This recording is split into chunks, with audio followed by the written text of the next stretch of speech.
நான் 90-ல் முதலில் தலைமை பொறுப்பை ஏற்ற போதே மதுரை பகுதியை சார்ந்த தம்பிகளுக்கு சொன்னேன், என்ன நீங்க என்ன சாதின்னு அடையாளம் கண்டு என் பின்னால வராதீங்க. நாளைக்கு என்னை விட எவனாவது ஒருத்தன் வல்லமை உள்ளவன் வந்தால் அல்லது கலரா இருக்கிறவன் ஒருத்தன் வந்தா, நம்ம சாதியில ஒருத்தன் கலரா இருக்கிறான் அவன் பின்னால போயிருவீங்க. இது டெம்பரரி.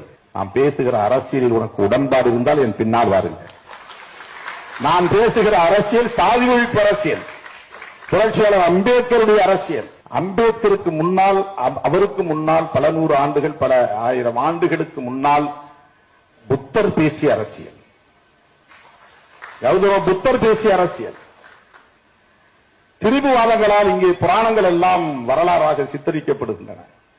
அந்த மாயையில் நம்முடைய கவனங்கள் சிதறுகின்றன, மனித ஆற்றல் விரயமாகின்றன. அதில் சிலர் அதிகாரத்தை அதன் மூலம் கைப்பற்றுகிறார்கள், தக்க வைத்துக் கொள்கிறார்கள்.